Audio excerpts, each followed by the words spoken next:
slutty Asian girls, mean Asian girls, evil Asian men. I don't feel authentically represented in the media, but I also don't care. Okay, you're gonna represent all the other cultures that we don't have room to fit. Merry Christmas, I'm Jewish.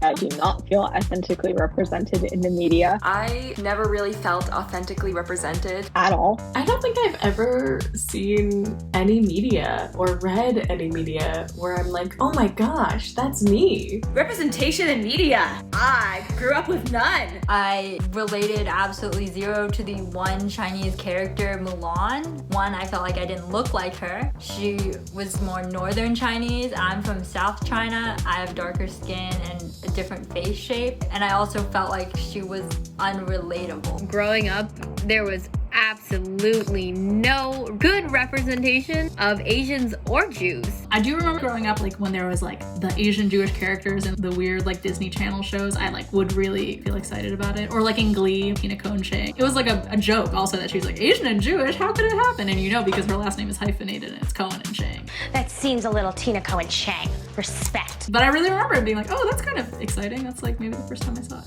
I love cartoons. Growing up, there were only 2 shows that had Jews in them, meant for kids, and that was Hey Arnold with, I think his name was Harold, and he was like that one background character. And then there was Rugrats, and you would get like every once in a while that one Passover episode. I felt like I always had to like split my identity, and there's really not a lot of Filipinos in media, so I really didn't get that side ever represented back to me. When it came to like the Jewish side, I felt like I got so much representation. I grew up on Will and Grace, The Nanny, and I was actually really shocked at how many Jewish characters there were, and it always made me feel like a little bit closer. And anything that helps me feel a little bit closer to Fran Drescher is a good thing. This is Fran Fine signing off. Gazai Gazint, go with God. I looked in different ways for the 2 separate identities. Sailor Moon and like Spirited Away, that's my Asian identity. For the Judaism, I was obsessed with Barbra Streisand. I would only sing Barbra Streisand songs for like 3 years. People call me Barbra Streisand, which is not good. I don't know if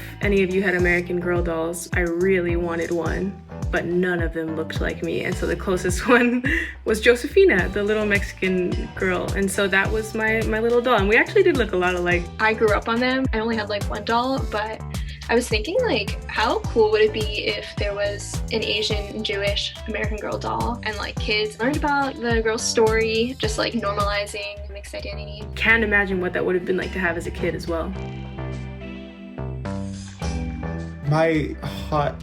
I'm not sure if it's a hot take, it might be a lukewarm take, is that I don't feel authentically represented in the media, but I also don't care. I mean, I understand how it could be really important, but maybe it's just because the broad categories I am in, I'm like a fringe case in a lot of ways. Filipino, American, pansexual, non-binary person. That's gonna be like a hard find, and I'm okay with that. When it comes to an Asian Jewish story that also is ace, like I don't see it. I totally recognize the limitations of representation in media, and so I try not to put too much stock in it, mostly because I know that if I needed more, I wouldn't get it. So I try just to like be happy if I find someone who kind of disrupts the norm. We definitely don't see Jewish Asians for sure. So I kind of already accept that that's just not a thing I'm really gonna see. Please help me out here if I'm wrong, but I don't think that there's like Asian Jewish combos. Ooh, I might be wrong, and I'm very excited to know that I'm wrong. There's a show that just came out called Grand Army, and there's an adoptee Asian whose parents are both Jewish. It's on Netflix. I heard there's some controversy in the writer's room, but it's still cool to see that representation. Teleman is trans, deaf, Jewish, and Chinese American, and I really like how actively he talks about his identity. And then the other person is Molly Ye. She's a chef and explores fusion cooking in a lot of her blog posts. So one of my favorite Jewish Asian role models now is Rabbi Angela in New York. She is the first Asian American Jewish rabbi, and I just think she's really incredible in how she's able to just unapologetically be herself, and she hasn't let her identities get in the way of her career and her life. I still don't see that much representation now, but I do say that I really love the show Pen 15. The actress Maya Erskine created a character that's Hapa. It's just normalized in the show, and it's one of the first times I saw a Hapa actress actually playing a Hapa role and creating it like so normally, but also talking about identity and microaggressions, and her mom's relationship is so beautiful in that show, and I love that show so much. I literally have a framed picture of Taika Waititi because I love him so much. If I could live my life with just a fraction of like the carefree, this is who I am, accept it or leave it that he had, I know I'll be happy. This is the first time I actually saw anyone who I felt like I could relate to in that way. Charlie XCX, I really enjoy her music. And she's half Indian, half Anglo-Saxon. So I relate to her, but I also totally recognize there's a world of difference between Anglo-Saxon and Ashkenazi Jewish. So like as long as they're, you know, like part South Asian, part something else, I'm just excited that like someone is breaking the white default. Having more diverse casts, even if it like doesn't even represent any of my identities, I still like feel excited about it. One book that I think really does this well is The Sympathizer. The main character of the book is half Vietnamese and half American. With that book, it's kind of been almost like a grounding point where, you know, if anything, I could just always come back to it and be like, okay, well, this is something that documents my experience. So in college, I took a course called Mixed Race Literature, which was a course that was offered one time. I just happened to be in college when it was offered, and it was amazing. It was magical, and it was life-changing. This was the course reader. I still have it. And after the first class, I renamed it the Hapa Bible, Torah/Quran, because it was just that amazing. And the first assignment was to read a chapter from a book by Cynthia Yakishima, and it said, mainstream American culture and ideology have been informed by a dominant perception that race is something absolute, that each person is either or, and that races are mutually exclusive. People of mixed race are socially and culturally marginal, doomed to a life of conflicting cultures and the unfulfilled desire to be one or the other, neither fitting in nor gaining acceptance in any group, thus leading lives of confused loneliness and despair. Like, I felt truly seen by a university textbook in a university class. It was mind-blowing. Exploring my identity as a mixed person was definitely a gateway to exploring my identity as Ashkenazi Jewish and exploring my identity as Chinese American, because I realized I could belong to both of them. I've always have. It's just American mainstream culture telling me that I'm not enough. So thank you, Professor Melissa Paulson. Your class changed my life. Growing up, I was a child actor. I was like the only person that looked like me, and I was constantly being told, you're just not Asian enough. Similar to Alex, when I was younger, I tried child modeling, and it was definitely a situation of like, you're going to be the token ethnically ambiguous person. At one point I was on a billboard in Atlanta, and it was a blonde white girl, one black boy, and then me. And it was like, okay, you're going to represent all the other cultures that we don't have room to fit on this billboard. When you see Asian characters, these are usually like the nerdy bookworm person or the science person or the math geek. And it's really hard to break out of those roles. At the same time, if you're trying to be in one of those things or act, you kind of have to put yourself in a stereotype and stick with it. I was watching Return to Halloween Town, and the 4 Asian characters were evil. Sisters who were super mean, and like the evil Asian guy who's trying to take over. And I'm like, no. And then this is the only thing that I was able to see was either like slutty Asian girls, mean Asian girls, evil Asian men. And those are the only 3 things I got to see growing up as an Asian person, if they had that. So that really affected the way that I saw myself as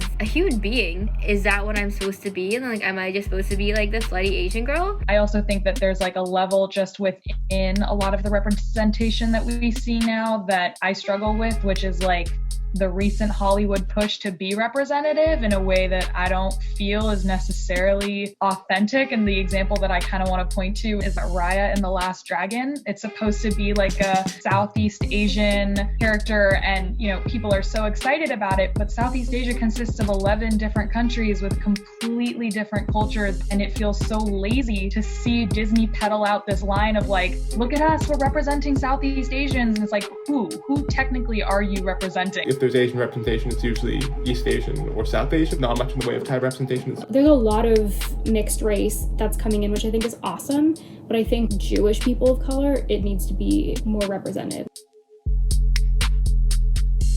I do feel some kind of weird representation from Jewish American filmmaking sometimes. I saw Uncut Gems. Like seeing people speak the cultural like argot of that I recognize felt interesting. Every time I feel like it's almost like a trope where you would see a Jewish character and the only way you would know they're Jewish is somebody would be like, Merry Christmas, I'm Jewish. And that was it. And there was no like cultural things or like food things or like anything else about them that was Jewish. Jewish representation in media is very funny. Whenever a character says in a TV show or somewhere, oh, I'm Jewish, I like hold my breath and I'm like, now are they gonna say something that fits right into a stereotype? Like, oh, I hate Christmas. And it's such a hit or miss. If I'm watching with my friends, whatever happens to that Jewish character, they're gonna look at me and be like, do you feel that? It's definitely not fun and it can be pretty awkward. And then I feel like it's my duty to debunk those stereotypes or say, no, we don't all hate Christmas. But I also really struggle even more so with just how Torah observant Jews are represented in the media as well. For me, it's kind of twofold. I feel like